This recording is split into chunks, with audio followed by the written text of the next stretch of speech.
Diversity has long been a cornerstone of Australian society, but as issues like national security spark public debate about immigration and the future of our nation, how does it affect the mood of our population?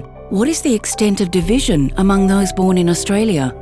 From the perspective of recent arrivals, how is the immigration program working? This is Australians Today, a new report that looks at life in Australia as described by our diverse population.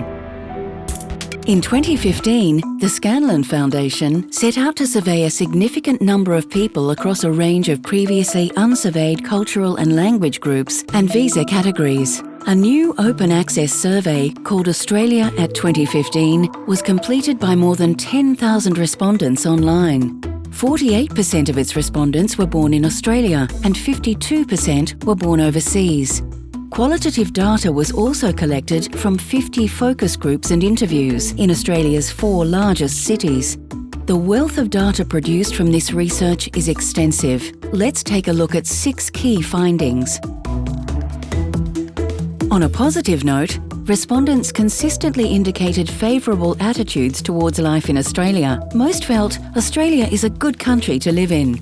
Of migrants who arrived in the last 15 years, 76% indicated that they are very satisfied or satisfied with life in Australia.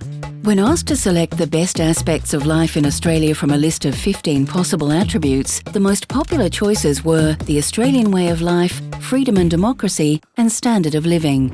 The top 3 responses among Australian-born respondents were the same. Almost 2/3 of arrivals since 2001 indicated a sense of belonging in Australia to a great or moderate extent. A minority 9% indicated not at all. But with the Australia at 2015 survey providing a more detailed insight into attitudes and experiences of migrant and native-born than previous surveys, some of the emerging issues are more challenging.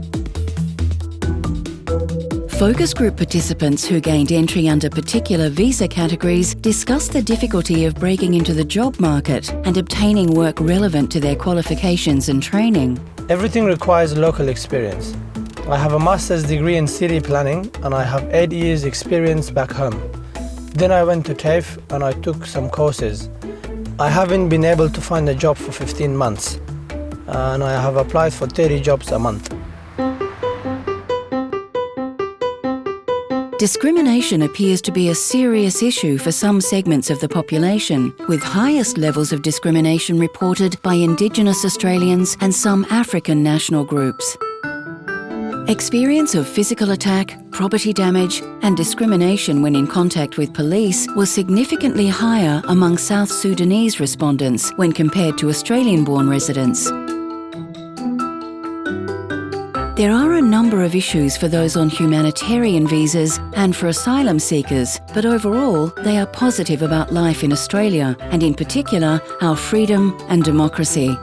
I know even those people who have some challenges in Australia concerning the cost of living and the lack of attention from agencies and the government, especially immigration, are happy with the freedom and security. We consider ourselves as very proud Australian citizens. New Zealand's special visa category holders are least happy with life in Australia. They are not considered migrants, even though large numbers make a new life in Australia. 50% of New Zealanders said they have experienced racism or discrimination. This is reflective of the visa conditions, which mean they are not accepted as permanent residents and are denied a number of entitlements of those who are. More than a quarter indicated they had no sense of belonging in Australia, compared to 5% from the UK and 1% from India. When asked, has your experience of Australia been more positive than you expected before your arrival? Or has it been more negative? 28% of New Zealanders indicated more negative.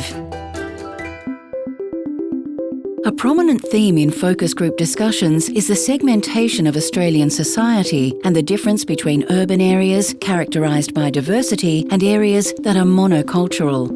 I've got a lot of friends who come from the affluent side of Melbourne, and to them I'm like this foreign being because I'm half Asian, I'm half European, but born here.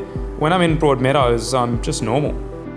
So what is the spread of opinion across Australian-born respondents? There are significant divisions and polarised segments in Australian society in relation to those who support diversity and those who are opposed to it. Australians Today identifies new challenges for our policymakers and raises the question, with relatively minor changes in policy settings, can the goals of immigration policy be better achieved? We invite you to join the conversation at #OzToday.